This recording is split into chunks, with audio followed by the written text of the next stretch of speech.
दोस्तों, पिछले 2 दिनों से आप देख रहे होंगे कि भारत सरकार पानी के रास्ते से, हवाई मार्ग से विदेशों में अपने शिप्स, अपने जहाज़ भेजे जा रहे हैं और विदेशों में जो मज़दूर अटके हैं उनको भारत लाया जा रहा है। अच्छी बात है, लानी भी चाहिए और ये प्रयास करना भी चाहिए। अब इसकी खबर किसी को तो थी नहीं कि विदेशों में जो अटके हैं इतने सारे लोग, उनको अचानक कब फैसला लेंगे, कब लाएंगे, किस तरीके से लाएंगे, ये किसी को पता नहीं था। ना ही इसकी सूचना दी गई, ना कोई कॉन्फ्रेंस हुआ, ना कोई मीटिंग हुई। एक रिमोट कंट्रोल की तरह बटन दबाए और टीवी ऑन, इस तरीके से अचानक ये खबर आई कि इतने इतने विमान, इतने जहाज़, इतने शिप्स जा रहे हैं और हम फॉरेन से ला रहे हैं। अच्छी बात है, ठीक है। आज विदेशों से ढेर सारे मज़दूरों को भारत ला गए। मैं उनको मज़दूर इसलिए कहूँगा, वो भले किसी भी जॉब में हो, बाहर गए हैं मतलब मज़दूरी करने के लिए गए हैं, तो इसलिए वो मज़दूरी हुई। तो सारे विदेशी विदेश में कमाने के लिए जो मज़दूर गए हैं उनको भारत सरकार भारत लेके आ रहे हैं। लेकिन आज आप अपने राज्य के, अपने स्टेट के सड़कों पे देखिए किस तरीके से जो यहाँ रहने वाले मज़दूर, एक राज्य से दूसरे राज्य में काम करने वाले जो मज़दूर हैं, सड़कों में किस तरीके से हुजूम बना के इतनी चिलचिलाती धूप में अपने परिवार के साथ, अपने बच्चों के साथ सड़कों में जा रहे हैं। उनके लिए तो आपने कोई साधन नहीं की। बड़े बड़े जहाज़ों द्वारा, प्लेनों द्वारा आप विदेशों से मज़दूरों को ला सकते हैं। हमारे देश के जो मज़दूर हैं उनके लिए आपके पास कोई सुविधा नहीं है, आप उन्हें नहीं ला सकते वापस। मान गए मोदी जी, आप ग्रेट है, आप महान है, आपकी सोच महान है, आपकी थीम महान है, आपकी पार्टी महान है। आपकी महानता पे आज मुझे सलाम करने का दिल करता है। वाह, विदेशी सारे मज़दूर देश में तो आ गए। देसी मज़दूर भले सड़क पे चलते चलते मर जाए, उनके लिए कोई व्यवस्था नहीं कर सकते थे। आप लोगों का ये कहना है कि जबरन वो जा रहे हैं। ठीक है, जबरन जा रहे, क्यों जा रहे हैं? क्या मजबूरी थी उनकी जाने की? क्यों वो मजबूर हो गए जाने के लिए? अगर चले भी गए, वो नासमझ है, उनके पास भेजा नहीं है, उनके पास दिमाग नहीं है, उनके पास पैसे नहीं है, उनके पास भोजन नहीं है, ठीक है, वो जा रहे हैं। वो सोच रहे यहाँ मरे, उससे अच्छा सड़कों पे चलते चलते अपने गांव, अपने देश जाके मर जाए। आपका फर्ज नहीं बनता था कि ऐसे मजदूर अगर सड़कों पे निकल आए हैं राज्य से, तो आप राज्य सरकार को निर्देश दे सकते थे कि ऐसे मजदूरों के लिए कुछ साधन कीजिए, उन्हें एक ठिकाने पे पहुंचाया जा सके। जब निकल गए हैं तो उनको उस ठिकाने पे पहुंचा दीजिए। आपके इतने पाबंदियों, इतने लॉकडाउन की पाबंदियों के बाद भी जो निकल रहे हैं मजदूर, इसका मतलब है कि वो मजबूर है, उनकी मजबूरी है निकलना। आप उस मजबूरी का गलत फ़ायदा ले रहे हैं। राज्य सरकारें गलत फ़ायदा ले रहे हैं। आपको ये डर लग रहा है कि आपके राज्य में कोविड-19 आ जाएगा। अरे कोविड-19 तो पहले से ही है। छोटी सी गलती अगर सरकार से नहीं होती, कोविड-19 भारत में आता भी नहीं। आज इन मजदूरों को भी आपको उनके घर तक पहुंचाना आपकी जिम्मेदारी है।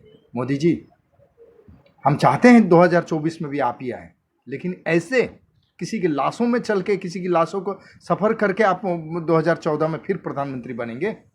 इन मजदूरों की व्यवस्था कीजिए, नहीं तो ये आवाज़ बहुत आगे जा रही है। आज जो स्थिति है, जो मजदूरों की जो स्थिति हो रही है, वो संभाले नहीं संभल रही है। मैं आपका फ़ैन हूँ, आपकी हमेशा तारीफ़ करता हूँ, लेकिन आज मुझे ये तारीफ़ भी करनी पड़ रही है। इसलिए करनी पड़ रही है, कोई पटरियों में कट के मर रहे हैं, कोई धूप में चिलचिलाते हुए गिर के मर रहे हैं। पैदल कितना 1400-1500 किलोमीटर का सफ़र है, उनको तय करना पड़ रहा है। ये स्थिति उनको उनकी हालात ने बनाई। अब जो निकल गए राज्यों से, अब मैं सरकार से निवेदन करूंगा कि उनको उनके मंजिल तक पहुंचाने की व्यवस्था की जाए, नहीं तो देश इसी तरीके से खाली हो जाएगा। अगर वो मज़दूर अगर अड़ गए ना कि हमें अपने राज्य छोड़ के कहीं नहीं जाना है, तो कोई एक दूसरे राज्य में मजदूरी करने के लिए नहीं पहुंचेगा। आर्थिक स्थिति सबकी ढीली हो जाएगी। उन मज़दूरों को उनके घर तक पहुंचने दीजिए, पहुंचवाइए, साधन कीजिए।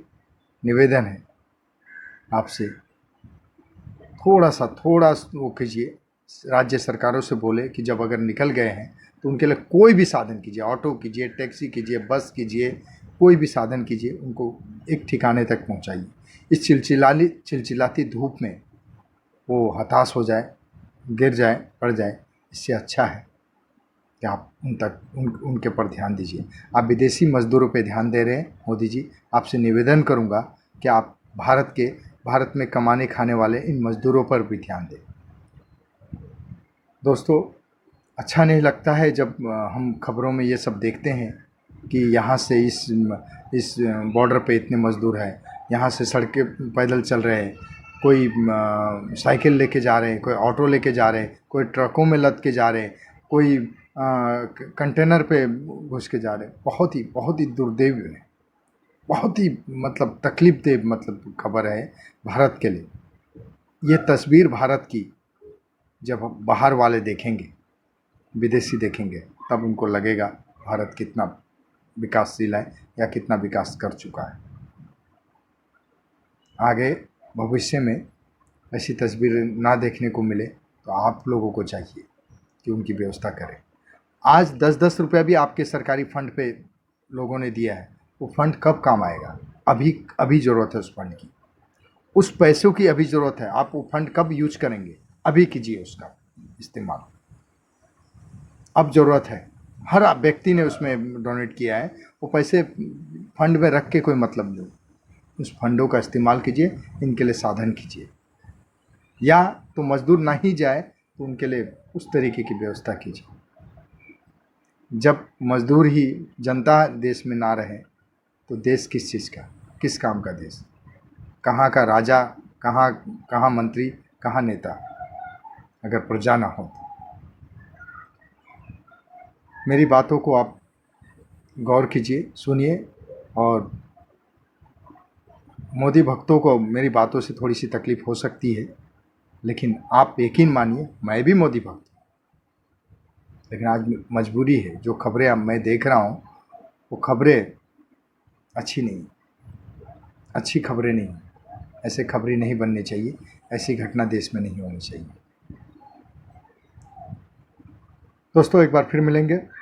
अच्छा लगे तो वीडियो को लाइक कीजिए, और हमारे मज़दूर भाइयों से निवेदन कीजिए कि सरकार का भी थोड़ा सा ध्यान रखे, और ज़्यादा मजबूरी है, ज़्यादा तकलीफ़ है तो कोई साधन अगर नहीं होता है तो अगल बगल से कहीं सूचना करके कहीं कोशिश कीजिए कि आप लोग स्टे होने की कोशिश करें।